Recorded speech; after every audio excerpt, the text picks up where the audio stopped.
안녕하십니까. 만나고 싶은 사람 듣고 싶은 이야기의 최혜심입니다. 김장한 목사입니다. 건강하세요. 웨일스 학파의 대표적인 회중교회의 목회자 마틴 로이드 존스 목사님은 주님의 사랑을 이렇게 말합니다. 지금 여러분에게 너희는 마음에 근심하지 말라. 나를 믿으라 라고 말씀하시는 분이 계십니다. 바로 예수 그리스도이십니다. 여러분을 불안하게 만드는 원인이 무엇입니까? 무엇이 원인이든 개의치 말고 그분께 나아가십시오. 그분은 죽음도 마다치 않으시고 여러분을 사랑하신 분입니다. 청취자 여러분 평안하시길 기도합니다. 목사님 요즘 뉴스를 보면 참 마음 아픈 소식들도 있고 또 나에게도 올 줄 모르는 그런 불안감으로 인해서 사람들이 또 힘들어하고 있는데요. 이런 시대를 살아가는 우리 크리스찬들의 바람직한 자세는 무엇일까요? 근데 예수님께서 수고하고 무거운 짐진 자들아 다 내게로 오라 내가 너희를 쉬게 하리라. 너의 죄가 주홍같이 붉을지라도 눈과 같이 된다고 하셨는데 사실 우리가 이 땅에서 살면서 문제없는 사람이 없더라고요. 그러나 그걸 극복할 수 있는 것은 신앙, 믿음, 주님께서 도와주시면 이루어져요. 그런데 그걸 가지고 고민하고 맡기지를 않기 때문에 사람이 해결할 수 있는 문제가 있지만은 사람이 해결 못할 수 있는 것은 하나님 앞에 맡기고 하나님의 뜻에 순종하면은 때가 되면은 이루어 주신다고 약속했기 때문에 그런 불안과 그러한 고통이 있다 하더라도 하나님께서 가장 좋은 것을 주시기 위해서 우리들을 사랑하시고 계신데 모든 염려를 주께 맡겨라. 하나님께서 이루어 주실 거예요. 그러한 믿음, 그러한 신앙을 가지고 우리 청취인들이 늘 기도하면은 하나님께서 반드시 이루어 주실 줄 믿습니다. 아멘. 내게 오는 자는 내가 결코 내쫓지 않겠다고 약속하신 주님께서 늘 우리의 근심을 면해 주실 것을 믿습니다. 네, 만나고 싶은 사람 듣고 싶은 이야기 오늘 함께 하신 분은 박수영 전 경기도 부지사님입니다. 어서 오십시오. 반갑습니다. 안녕하세요. 네. 네, 오늘 이렇게 나오셨는데요. 저희 극동방송 청취자 여러분들에게 한 말씀 부탁드립니다. 네. 얼마 전에 경기도 부지사를 마지막으로 30년 가까운 공직 생활 마감한 박수영이라고 합니다. 오늘 청취자 여러분들 뵙게 돼서 반갑습니다. 아니 박 지사님, 부지사님께서 네. 그 좋은 자리를 마다하고 네. 던지고 예. 앞으로 계획이 뭐가 있으세요? 예. 제가 이름이 이제 박수영인데 할아버지가 지으신 이름입니다. 그 학교 다닐 때, 초등학교 다닐 때는 여자 이름 같다고 해서 놀림도 꽤 많이 받고 그랬습니다만은 지금 생각하면 할아버지께서 선견 지명이 있으셨던 게 아닌가 생각이 드는 게 어떤 면에서? 수영이라는 이름이 수원 영통의 준말입니다. 그래서 네. 수원 영통에 제가 살고 있고 예. 또 수원 영통에서 조금 더 큰 봉사를 하라는 할아버지 뜻이 아닌가 이렇게 생각하고 있습니다. 네. 그래서 그 중요한 행정 부지사 자리를 던지고 네, 그 다음에 이제 앞으로 정치계에 진출을 해서 네, 수원은 물론이고 대한민국을 한번 바로 세워보겠다고 하는 취지겠죠? 네. 이제 제가 공직 30년 가까이 하면서 근데 그렇게 나이가 안 들어 보이는데. 예, 시험을 좀 빨리 합격을 했습니다. 85년에 대학 4학년 때 행정고시 합격을 했기 때문에 네. 시간이 이제 85년 플러스 30하면 2015년 딱 30년 가까이 됐습니다. 젊어 보이십니다. 아이고 감사합니다. 네. 지금 출석하고 계신 교회 말씀 좀 해주십시오. 네, 지금 저 안디옥 교회 네. 나가고 있습니다. 네. 언제부터 수원에. 다니셨어요? 네. 네. 수원의 원천동 본래 안디옥 이제 교회입니다. 경기도에 계셨는데 네. 그 신앙 저기가 사랑의 교회 영향을 좀 받았죠? 네, 제가 대학 82년도에 대학에 입학을 했는데 서초동이라는 데 살았습니다. 근데 바로 집 앞에 사랑의 교회가 그때 개척 교회를 시작하고 있었던 때입니다. 근데 이제 옥하는 목사님께서 또 이게 인연이 닿은 제 고등학교 선배님이셨습니다. 그래서 그 개척 교회가 상가 건물 한쪽 기퉁에 이렇게 있었는데 집 바로 앞에 있어서 저기 뭔가 하는 생각을 하고 있었는데 이제 오라는 말씀이 계셨고 대학 동창 중에 또 김현숙이라고 하는 여성이 있었는데요. 그것도 부산 저하고 동창인데 그 동창이 정말 한번 가보자 그래서 가봤는데 너무 좋았어요. 네. 다들 그 어려운 개척교회 상황인데도 얼굴에서 미소가 떠나지 않는 이런 모습을 보고 과연 정말 좋은 분들이 모여서 좋은 네. 말씀 듣고 좋은 봉사도 많이 하는구나 하는 걸 예. 그때 생각을 했었습니다. 네. 그러면 이제 버지니아 팔리텍 네, 그건 이제 공과대학이죠. 네, 네, 그렇습니다. 거길 왜 나오셨어요? 예, 제가 이제 미국에서 공부는 하버드 대학에서 우선 석사학위를 했고요. 예. 석사학위를 하면서 박사를 하고 싶었는데 정부의 사정으로 이제 귀국을 하게 됐습니다. 그래서 이제 과장을 하면서 여러 가지 생각을 해봤는데 하버드에서 배운 것보다 조금 더 나아간 게 필요한데 하버드에서는 이 계량 분석이라고 해서 컴퓨터를 이용해서 이렇게 분석하는 것들을 많이 배웠는데요. 과장이 되고 계급이 올라가니까 그런 건 별 필요가 없고 대한민국이라는 나라가 어떻게 가야 되는지, 정부는 또 무슨 일을 해야 되는지, 공무원은 또 어떤 역할을 해야 되는지 이런 것들에 대한 고민이 시작된 겁니다. 그런데 제가 미국을 쭉 조사를 했더니 버지니아 폴리텍이라는 공대인데도 불구하고 존 로어라고 하는 교수님 한 분이 계신데 이분이 바로 이런 분야, 제가 관심 가진 분야에 세계에서 제일 잘하시는 분이라는 걸 알게 됐습니다. 그래서 그분께 편지를 보내고 비록 공대지만 제가 가서 이런 가치의 충돌로 인한 딜레마 상황 이런 것들을 정부가 관료가 어떻게 해결하면 좋겠는지를 좀 배우고 싶다라고 편지 보냈더니 뭐라 그걸 하셔서 제가 다시 버지니아 텍으로 가게 됐습니다.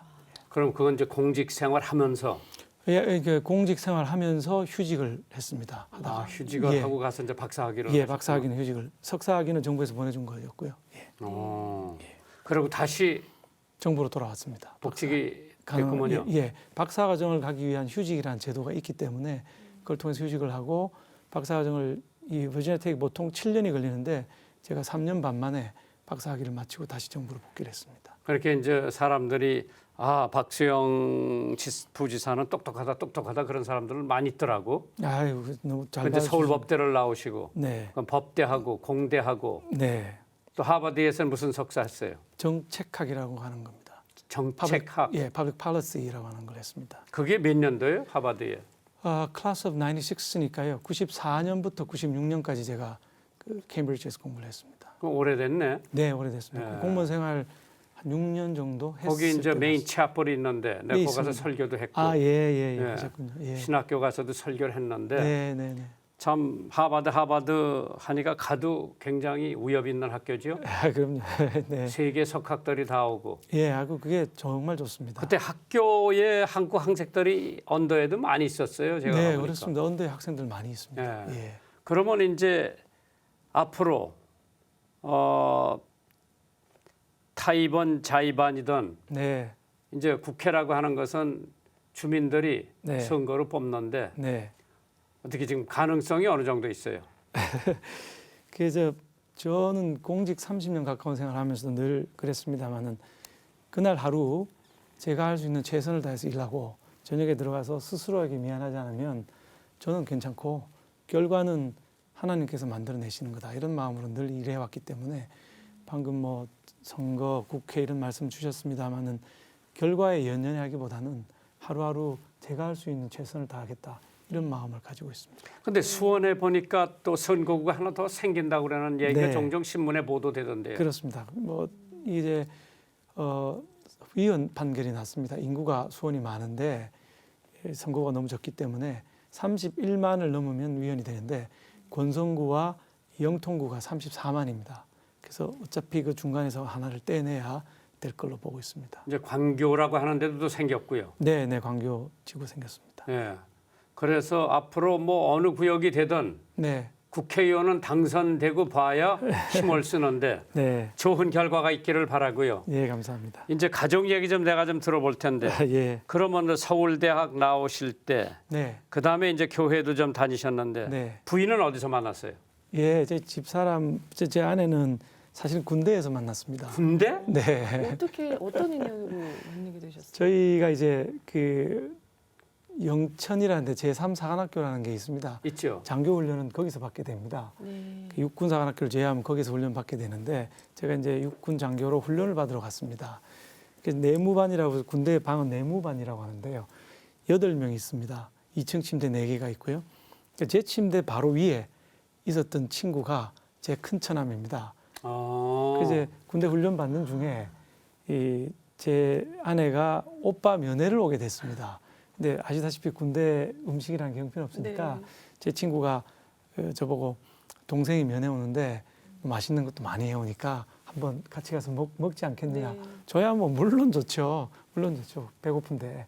그래서 일요일 날 면회 온 그 친구 따라 가서 지금 아내를 보게 된 거죠. 근데 그 김밥이며 뭐 초밥이며 과일이며 이렇게 너무 이쁘게 잘 해왔더라고요. 불고기며. 근데 보니까 집사람도 이쁘더라고요. 첫눈에 반하셨군요. 네, 첫눈에 반한 거죠. 네. 그래서 제대하고 나와서 제가 결혼하자고 얘기했고 결혼을 하게 됐습니다. 몇 년 사귀었어요? 군에 있을 때 하고 나와서 한 3년 정도 지난 다음에 결혼했습니다. 그러고 자녀는 아들 둘 있습니다. 아들 둘이 있는데 하나는 미국에 있는 와튼 스쿨이라고 하는 경영학 스쿨. 예, 저 펜실베니아 교육대학에. 유펜에 있는 와튼 스쿨 다니고 있고요.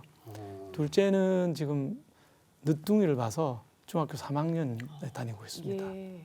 늦둥이를 낳게 된 이유가 있으신가요? 제가 이제 미국에서 공부를 네네. 이렇게 석사 박사를 하고 집사람도 하다 보니까 미국에서 아이를 놓게 되면 나중에 이제 국적의 선택 문제가 18세가 되면 생기게 됩니다. 예. 그러면 제가 공직에 있는데 또 이 아이와 이 국적 선택 문제로 갈등을 겪게 될 우려도 있고 공직에 있는 사람이 그러면 안 된다는 생각이 들어서 집사람과 의논해서 우리 귀국한 다음에 둘째를 놓자 이렇게 하다 보니까 갭이 이렇게 많이 벌어지게 됐습니다. 근데 이제 행정 또 공직 생활을 하면서 네, 그 부인께서 네, 좀 힘들어하고 어려워하는 건 없었습니까? 많았죠. 어떤 굉장히 면에서? 많았죠. 제가 첫 월급 받은 게요. 목사님 들으시면 놀라시겠지만 24만 원이더라고요. 예. 1986년쯤 될 겁니다.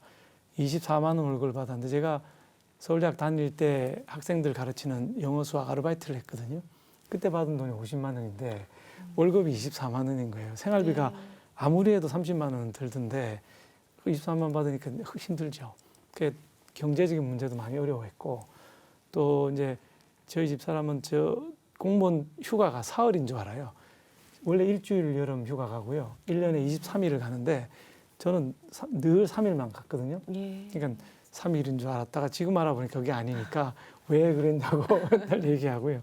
뭐 여러 가지 스토리가 많습니다. 네. 신혼여행도 요즘 구박받고 있는 것 중에 하나인데 그 요새는 뭐 다 외국으로 신혼여행 가지 않습니까?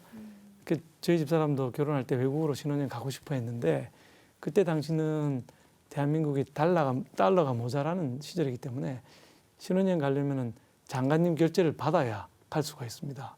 근데 새파란 신참 사무관이 장관님까지 결제받아서 외국으로 출장 가겠다고 신혼여행 가겠다고 얘기를 할 수가 없는 없죠. 분위기였어요. 그래서 외국은 못 가고 해외로 가자. 그래서 이제 바다 건너가자. 그래서 제주도로 가서 신혼여행을 하고 왔었습니다. 예.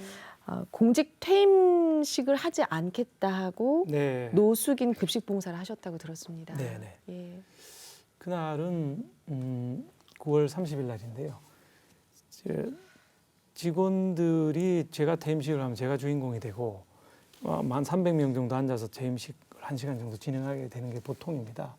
근데 제가 생각할 때 직원들을 그렇게 300명씩이나 시간 뺏는다는 게 적절하지 않은 것 같다고 생각을 하고 아침 새벽에는 수원역 다시서기 센터에 가서 노숙인 봉사를 배식 봉사를 하고요.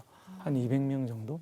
그다음에 점심에는 도청 구내식당에서 제가 직원들한테 배식 봉사를 했습니다. 네. 근데 통상 한 800명, 900명 정도가 밥을 먹는데 그날은 제가 직접 배식한다고 했더니 고맙게도 1,100명이 와줬습니다. 그래서 저는 이렇게 국 퍼주면서 눈을 한 번씩 맞췄는데 네. 300명 모아놓고 퇴임식 한 것보다 1,100명하고 눈을 맞추어서 네. 너무 잘했다 이런 생각을 지금 하고 있습니다. 근데 1시간 반 폈더니 팔다리는 아주 많이 아프더라고요. 네. 이제 그러면 부지사도 했고 또 네. 그 밑에 과장 뭐 이렇게 국장도 하셨을 텐데 네. 도지사를 몇 명이나 모셨어요, 그럼? 지사는 제가 6년간 2분 모셨죠. 김문수 지사님이 8년 하셨는데 그중에 4년 반을 제가 모셨고 남경필 지사님 1년 반 해서 6년 동안 제가 경기도청에서 모셨습니다. 만나고 싶은 사람, 듣고 싶은 이야기 함께하고 계십니다. 오늘은 박수영 전 경기도 부지사님과 함께하고 있는데요. 30년 공직 생활 하시는 동안 여러 가지 기억에 남는 일들이 많으셨을 텐데 네. 에피소드 있으시면 좀 나눠주십시오. 예, 너무 많죠. 네. 너무 많은데 우선은 판교 환풍구 사고. 이게 세월호의 6개월 뒤에 일어났습니다. 예. 4월 16일 세월호, 10월 17일 판교 환풍구 사고가 발생을 했습니다. 지사님께서 독일 출장 중이실 텐데 제가 이제 부지사로 이제 발생하자마자 현장에 달려가서 사고 수습을 진행을 했습니다. 첫날은 유족 대표가 오셔서 대책본부에 오셔서 의자를 막 집어 던지고 네. 책상을 발로 차고 뭐 점역사를 잡고 막 그랬었습니다. 근데 이제 제가 일일이 다 찾아뵙고 진정성을 갖고 대하고 필요하신 게 뭔가 물어봤더니 여러 가지가 있는데 제가 세 분을 파견을 했습니다. 한 분은 변호사입니다. 법률적인 문제는 공무원을 못 믿겠다고 하니 이분하고 상의를 하십시오. 네. 근데 혹시 아프시면 안 되니까 의사를 보냈습니다. 아프시면 의사하고 상의하십시오. 그 다음에 공무원을 보내서 뭐 물을 산다든지 뭐 음식을 사야 되는 경우가 있으면 공무원 시키십시오. 하고 다 보냈더니 네. 이분들이 이제 저한테 대해서는 마음을 여시더라고요. 예. 아, 진정성이 있구나, 저 친구가. 예. 멱살 잡혀가면서도 들어오고 말이죠. 그래서 그게 하루 이틀 지나고 쌓이고 사흘째 드디어 협상에 들어갔더니 다 이렇게 마음을 여시더라고요. 그래서 57시간 협의가 완료됐던 게 제일 기억에 남습니다. 네. 근데 이제 행정직에서 공무원을 하면은 네. 다달이 월급 나오고 그냥 예, 예. 편안하게 할 텐데 네. 이제 국회의원 나오신다면은 이제 선거로 발로 뛰어야 되고 네. 또 여러 사람들을 만나야 되는데 사모님이 혹시 네. 국회의원 나간다니까 찬성해요, 반대해요? 그 공직 생활하는 중에 여러 번 국회에서 오라는 이 콜이 있었는데 저희 아내가 계속 반대를 했었습니다, 사실은. 네. 근데 이번에는 또 찬성을 했습니다. 어. 찬성한 이유는 국회가 지금 돌아가는 모양을 보니까 이래가지고는 우리 아이들의 미래가 어려울 것 같다. 그래서 네. 내가 믿는 당신이 나가서 좀 물을 바꿔봐라. 네. 개혁을 좀 해봐라. 전혀 다른 정치를 좀 하는 전혀 다른 정치인이 좀 돼봐라. 이렇게 지지를 해줬습니다. 그래서 집사람 인도르스 받고 지금 하고 있습니다. 그러면 이제 앞으로 정치를 내가 한다. 네, 그러면 이제 역시 정치에 동지들이 좀 있어야 되는데 네, 지금 현재 네, 저분은 내가 동지로 좀 삼았으면 좋겠다. 네, 같이 협력을 했으면 좋겠다. 네. 그런 저 정치인들도 주변에 있어야 되지 않겠어요? 어떠한 개혁을 하려면은? 네, 네, 네, 있습니다. 이게 혼자서 하기는 불가능하고요. 기존의 정치인 중에도 정말 개혁적인 사람, 개혁적인 분들이 계시거든요. 대표적인 예가 제가 1년 반을 모셨던 우리 남경필 지사님, 정말 열려있는 마음으로 개혁적인 자세를 갖고 계시는 훌륭한 분이시고요. 뭐 정병국 의원도 계시고 제 대학 동창 친구이긴 하지만 나경원 국회의원이나 조혜진 국회의원 같은 친구들도 있습니다. 그리고 지금 이제 내년도 총선을 준비하고 있는 신진 중에서도 괜찮은 친구들이 이번에는 굉장히 많이 나오고 있고 국민들의 정서도 이번에는 좀 한번 바꿔보자. 개혁적인 사람으로 바꿔보자. 이런 정서가 굉장히 높게 쌓여 있다고 저는 그렇게 근데 생각합니다. 지금 이제 김무성 대표는 네. 오픈 프라이머리 네, 하자. 네, 네, 네. 또 친박계에서는 네. 조금 거부 반응을 느끼는 것 같은데 네, 네, 네. 이제 19대 그 총선 때 그 공천이 굉장히 중요한 이슈가 되겠죠. 네, 20대 선거에 예, 그럴 겁니다. 저는 이 모든 문제를 이분법적으로 봐서는 안 된다. 즉 오픈 프라이머리가 무조건 좋으냐 또는 전략 공천이 무조건 좋으냐 이렇게 양분해서는 안 될 거라고 생각합니다. 결국 답은 중간에 어느 부분에 있습니다. 그 우수한 사람을 약한 지역에 찾아서 넣는 걸 전략 공천을 한다면 그런 부분이 필요한 부분은 반드시 또 있거든요. 그 어느 존에서 타협을 하면 되는 것이지 100% 이거, 100% 저거로 가는 방식이 기존의 정치를 망치고 있는 접근 방법이 아닌가 생각을 합니다. 그러면 이제 이 국정교과서 같은 건 어떻게 해야 됩니까? 예, 그 뜨거운 감자인데요. 이것도 마찬가지입니다. 대부분 사람들이 이분법으로 봅니다. 즉 국정화, 국정화는 이게 획일하러 가고 친일, 친미 이런 데로 간다 이런 걸로 생각하고요. 검정화로 가면 다양화한다. 이렇게 이분법적으로 놓고 싸우기 때문에 문제가 있다고 봅니다. 즉 검정화는 다양화이냐? 우리가 한번 지금 검정화는 문제가 없느냐? 국정화를 반대하는 분들도 지금 교과서에 문제가 있다는 것은 생각을 많이 하고 계시는 그렇죠. 거거든요. 문제는 있기 때문에. 있거든요. 왜 예. 있느냐? 검정화를 했는데 다양화가 됐느냐? 아닙니다. 8가지 종류의 교과서가 있는데 7개의 교과서는 전부 이제 잘못된 좌편향 기술을 하고 있는 교과서이고요. 교학사 교과서 하나만 이제 우편향 교과서인데 이 우편향 교과서라고 하는 교학사 교과서를 채택을 못하게 소위 진보 단체에서 가서 시위를 해서 교장 선생님을 거의 테러 가까이 시위를 해서 채택을 못하게. 그게 잘못된 거죠. 잘못된 거죠. 그런 접근 방법을 해서 검정으로 갔는데도 다양화가 안 일어난 거거든요. 즉 검정화 이퀄 다양화라고 보는 거는 안 맞다. 그러면 국정화 이퀄 획일하냐? 그것도 안 맞다 이거예요. 저는 원 포인트 국정화가 필요하다 생각합니다. 무슨 얘기냐면 국론이 이렇게 분열돼 있으면 전부 학자들 모아가지고 이 정도 선까지는 우리가 다양성을 인정하지만 이거를 넘어간 거는 좀 금도를 넘어가는 거 아니냐. 이거는 좀 편파적인 거니까 편향이니까 이건 하지 말자. 이까지는 우리가 합의하는 부분이라고 하는 합의를 만들어내는 국론을 모으는 방식의 원포인트 국정화가 필요하다고 생각합니다. 이 범위를 정하고 나면 그 안에서는 뭐 각자 다른 책을 쓸 수가 있거든요. 그렇게 하면 해결될 수 있기 때문에 원포인트 국정화가 답이라서. 그러니까 학부형들은 올바른 걸 가르쳐 달라고 그러는데 그렇죠? 네, 그렇습니다. 이쪽에서는 그냥 이쪽 편향한 거, 예. 이쪽에서는 이쪽에 편향한 것만 예, 고집들을 하니까 문제가 있는 거 아니에요? 그렇습니다. 그러니까 학부형들이 나서야 되겠죠. 예, 어머니들이 좀 올바른 나- 걸 좀 가르쳐 달라. 그렇습니다. 예, 예. 역사의 진실성을 가르쳐 달라. 네, 근데 그게 굉장히 큰 문제인데 저렇게 되면은 이제 그거 하나 가지고 싸우다가 네, 노동개혁도 못하고. 예. 예. 뭐 일자리가 제일 큰 문제죠. 노사정 개혁이나 노동 개혁도 다 일자리 때문에 지금 우리 하는 건데 청년 실업 문제가 전 대한민국이 가지고 있는 모든 문제의 킹핀이라고 생각합니다. 청년 희망 펀드에 그 첫 연금을 기탁하셨다고 예. 들었습니다. 제가 이제 10월 달부터 연금 생활자가 됐습니다. 예. 그래서 연금을 이제 받고 생활하는데 적어도 첫 달치는 제가 청년들 위해서 써야 되겠다. 이유는 부지사로 있으면서 청년 실업률을 낮추기 위해서 여러 가지 고민을 하고 방책을 썼는데 제 힘으로는 실업률이 안 떨어지더라고요. 그래서 그게 우리 청년들한테 죄송하기도 하고 저 개인적으로 상당히 미안하고 해서 예. 적어도 첫 달치 월급 내자 이래서 첫 달치 월급은 연금은 청년희망펀드에 기탁을 했습니다. 그러면 이제 제가 사실 공직을 마감하고 네. 앞으로 의정 단상에서 한번 나라를 위해서 일해 보겠다. 그러면 박영수 부지사님을 그 유권자들이 얼마나 그의 인품, 그의 학력, 그가 걸어온 길, 그의 이제까지 쌓아놓은 그 모든 노하우를 어떻게 알려요?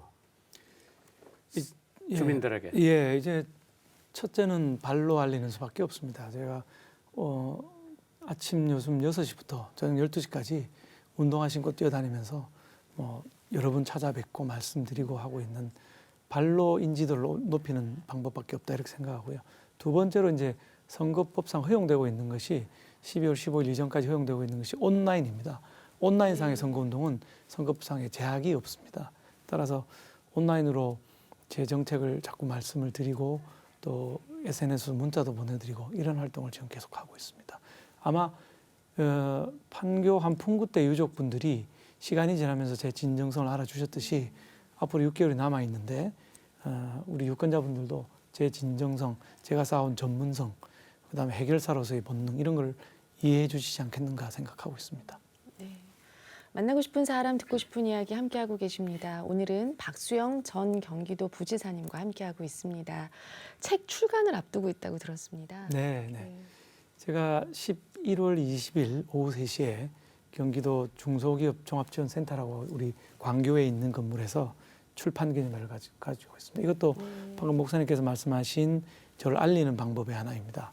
그 내용은 제가 그동안에 페이스북이라고 하는 SNS 매체에 300개를 넘는 대한민국을 살리는 생활정책이라는 큰 타이틀 하에 300개 넘는 정책을 올려놨는데 그 정책들을 좀 갈무리해서 그중에 중요하다고 싶은 정책들을 담은 책을 낼 생각입니다. 정치인들 출판 기념회 저도 많이 가보는데요. 대부분 참석하고 나오다가 책을 버립니다. 읽을 내용이 없기 때문입니다. 대필 작가가 쓰는 게 많고요. 본인이 진정성을 담아서 쓴 내용이 잘 없습니다. 그러다 보니까 그런 결과가 나왔는데 제 책은 제가 30년 가까운 공직생활 경험을 담은 것이기 때문에 좀 읽을 내용이 있고 앞으로 제가 국정에서 활동을 하게 되면 의정 활동을 하게 되면 정책화할 내용들 앞으로 저희 비전, 정책 비전이라고 생각하시면 되겠습니다. 책 제목이 어떻게 되나요? 제목 지금 큰 타이틀이 고민이고요. 부제는 박수영의 생활 정책인데 예. 윗 제목이 그 두 가지를 지금 고민하고 있습니다. 하나는 정치는 주름살 펴기라는 제목이 하나 있고요. 하나는 화장실에 문고리를 달아주세요라는 제목입니다. 그 두 번째 제목이 재미있는데 그게 제가 사무관 생활을 하면서 서울 시내 달동네 66군데를 한 군데도 안 빠지고 다 갔습니다. 다 갔는데 첫 번째 같은 달동네에서 저한테 부탁한 게 뭐냐면 화장실에 문고리를 달아달라는 거예요. 그래서 화장실에 문고리를 왜 나보고 달아달라고 할까? 이상하다 싶어서 봤는데 달동네의 특징이 화장실과 부엌이 없습니다. 공동 화장실을 사용하게 되는데 구청에서 만들어준 간이 화장실을 쓰는데 아침에 30명 정도가 앞에 줄을 씁니다. 근데 안쪽에 문고리가 없더라고요. 그 안에 들어가 계신 분 굉장히 불안하지 네, 않겠습니까? 네. 밖에서 얘기도 하고 뭐 신문도 뒤적이고 있을 텐데 그래서 뭐 봤더니 그게 뭐 150원 정도면 달 수 있는 문고리인데 구청에서 안 달아준 거예요. 네. 그래서 그때 구청장들한테 지시를 해서 25개 구청에서 일주일 사이에 일제히 나가서 문고리를 다 달아줬거든요. 그래서 이제 그 다음에 제가 다시 그 동네에 갔더니 그분들이 너무 고마워하면서 90도로 그냥 인사를 이렇게 하면서 너무 좋아하셨겠어요. 너무 감사하다고. 네. 근데 행정하면서 뭐 몇 조 원씩 경기도만 해도 21조를 쓰는데 1년에 150원짜리 문고리 이거 몇 개 달아줬더니 좋아라 하시면서 저한테 하시는 말씀이 너무 좋아서 이마에 주름살이 펴지는 것 같다. 이렇게 말씀하시는 거예요. 그게 그 이후에 제가 공직을 해오면서 계속 네. 저의 화두. 아니 그럼 그동안에 네. 150원짜리 문고리를 안 달아준 밑에 공직자들은 뭘 하고 있었던 거예요? 그러게 말입니다. 참 뭐 예산 절감을 한다고 그랬는지 어땠는지 화장실만 덜컹 지어주고 문고리를 안 달아줬더라고요. 그래서 그게 평생 제가 늘 현장으로 가야 된다. 또 행정이든 정치든 우리 사회에서 가장 어려운 분들 그거 조금만 더 주면 좋아하신다. 이런 네. 생각으로 계속 일을 해왔습니다. 네. 청취자 사연이 도착되어 있습니다. 함께 나누도록 하겠습니다. 김양한 목사님 안녕하세요. 취업준비생 함형진입니다. 5포 세대에 넘어 1급포 세대를 살아가고 있는 20대 취업준비생으로서 취업단은 한겨울에 뼈를 파고드는 칼바람 같습니다. 넘쳐나는 고스펙자 그리고 무언가 특별해 보이는 사람들 속에서 어느덧 제 안에 있는 열등감은 저를 무능한 사람으로 만들었습니다. 그리고 더 좋은 직업을 갖기 위한 욕심은 저를 누르는 큰 짐이 되어 버렸습니다. 기도만 하면 내 삶을 이끌어 가시는 동행하시는 하나님을 고백했지만 여전히 제 안엔 존재하는 아집과 열등감으로 하나님께 나의 전부를 드리지 못하고 있다는 생각이 저를 하나님 앞에서 한없이 작아지게 만들었습니다. 저는 곧 캐나다로 갑니다. 낯선 땅에서 지난 26년 동안 나를 조금 내려놓고 새롭게 성장하기 위해 큰 결심을 하게 되었는데요. 과연 잘할 수 있을까 하는 걱정과 부담이 있지만 언제 어디서든지 나를 지켜보시는 인도하시는 하나님을 신뢰하며 모든 것을 맡기고 떠나려고 합니다. 늘 어디 있든지 하나님의 자녀로서 빛을 잃지 않고 살아갈 수 있도록 기도해 주세요. 울산 큰빛교회 함형진 올림. 네. 참 카나다에 가서 꼭 성공하기를 바랍니다. 아멘. 네. 캐나다로 보내시는 하나님의 특별한 계획과 뜻이 있을 거라 믿습니다. 그곳에 가셔서도 또 저희 극동방송 계속 사랑해 주시고요. 애청 부탁드립니다. 오늘 사연 채택되신 성도님께는 저희가 준비한 선물을 좀 보내드리도록 하겠습니다. 이 시간 방송 들으시고요. 이렇게 함께 나누고 싶은 사연 있으신 분들은 인터넷으로 참여해 주시기 바랍니다. www.febc.net 극동방송 홈페이지 찾아주시고요. 만나고 싶은 사람, 듣고 싶은 이야기 게시판에 사연 남겨주시면 됩니다. 이 방송은 전국 라디오 방송뿐 아니라 극동방송 인터넷 홈페이지 그리고 모바일, 스마트폰, 어플리케이션, 유튜브의 극동방송 TV 채널을 통해서도 영상으로 함께 하실 수 있는 프로그램입니다. 여러분의 많은 관심 부탁드립니다. 만나고 싶은 사람, 듣고 싶은 이야기, 오늘은 박수영 전 경기도 부지사님과 함께하고 있습니다. 부지사님 이렇게 보면은 네. 얼굴에 낙관, 네. 또 얼굴에 그냥 늘 미소가 예. 잠기고 있는데 네. 정말 앞으로 국회의원 선거운동에 본격적으로 들어갈 텐데요. 어려움을 당할 때 네. 혹시 내가 이러한 말씀으로 묵상하면 힘을 얻게 된다는 성경 구절도 가지고 있을 텐데요. 네. 저는 뭐 늘 겸손하게 인간으로서의 최선을 다하면 결과는 하나님께서 만들어 주신다고 생각을 하고 있습니다. 제가 공직에 있다 보니까 로마서를 아무래도 좋아하게 되고 많이 읽게 됩니다. 그래서 제가 또 이제 서울법대, 뭐 하버드 대학 이런 것들 때문에 흔히 좀 이게 좀 잘난 척한다고 생각하시는 분들이 많을 수도 있기 때문에 늘 조심하고 또 잘난 척하는 사람들이 있죠. 저도 뭐 조심하고 있습니다. 늘 조심하고 안 하려고 하고 있어서 로마서 12장 16절 같은 경우에 늘 마음을 낮은 대로 임하고 늘 자기 지혜를 뽐내지 말라는 구절이 있습니다. 그걸 늘 생각하면서 낮은 자세로 더 낮게 움직이려고 생각하고 있습니다. 그러면 부인께서 말해요. 네. 선거운동을 해주실 건가 안 해주실 건가. 많은 아내들이 네. 당신이 하라고 그러고 나는 그냥 뒤에 있겠다. 예. 지금 서울에 어떤 국회의원 나가려고 하는 사람이 네. 부인이 아주 많이 알려진 영화 배우인데 아, 영화 배우요? 안 하려고 그래요. 아, 예. 남편 선거운동을. 네. 그래서 가정에 갈등이 좀 있어요. 네, 네. 그러면 우리 부지사님 부인께서는 예. 저희 반대를 하다가 이제 찬성으로 돌았기 때문에 그동안에 반대한 것까지 전부 에너지로 바뀌어서 적극적으로 돕지 않겠나 또 이렇게 따님은 생각. 아들만 둘인데 아들 둘인데 아들 미국에 유학 중인 아들이 겨울 방학 되면 바로 귀국을 하겠다고 연락이 왔습니다. 그래서 아버지 당선시키자. 아, 예. 네, 오늘 이렇게 나와주셔서 감사드리고요. 비전, 또 계획, 기도 제목 나눠주시면 청취자 여러분께서 함께 응원하실 것 같습니다. 네, 네. 저는 역시 공직을 30년 가까이 해왔기 때문에 대한민국에 대한 걱정이 제일 많이 있습니다. 네. 어떤 면에? 대한민국이 이제 이렇게 분열되어 가지고는 소득 뭐 3만 불도 못 가고 2만 불에서 10년 이상을 머물러 있는데 자칫하면 1만 불로 떨어질 수도 있다. 아르헨티나 모델로 갈 수도 있다. 이런 우려를 갖고 있기 때문에 걱정이 하나가 있고요. 둘째는 사회가 자꾸 분열되다 보니까 갈등이 많아지고 자살, 일탈, 가출 뭐 이런 것들이 폭력 이런 것들이 너무 일상화되고 있기 때문에 대한민국이 조금 더 따뜻하고 조금 더 옆에 사람 사랑하고 배려하는 이런 따뜻한 나라로 바뀌어갔으면 좋겠다 하는 그걸 늘 기도하고 있고요. 또 제가 정치를 하게 된다면 정치적인 비전도 대한민국이 조금 더 한 발만 더 따뜻한 사회, 그런 사랑하는 사회 만들어갔으면 좋겠다는 생각 가지고 있습니다. 오늘 이렇게 이야기를 나누다 보니 네. 우리 부지사님께서는 정말 머리로 아닌 가슴으로 섬김을 실천하시는 분이구나라는 것을 느꼈습니다. 앞으로 좋은 결과 있기를 저희도 기도하겠습니다. 네, 오늘 이렇게 나와주셔서 감사합니다. 예, 안녕히 고맙습니다. 가십시오. 네, 만나고 싶은 사람, 듣고 싶은 이야기 여기서 마치도록 하겠습니다. 한 주간도 주님 안에서 평안하시길 바랍니다. 감사합니다.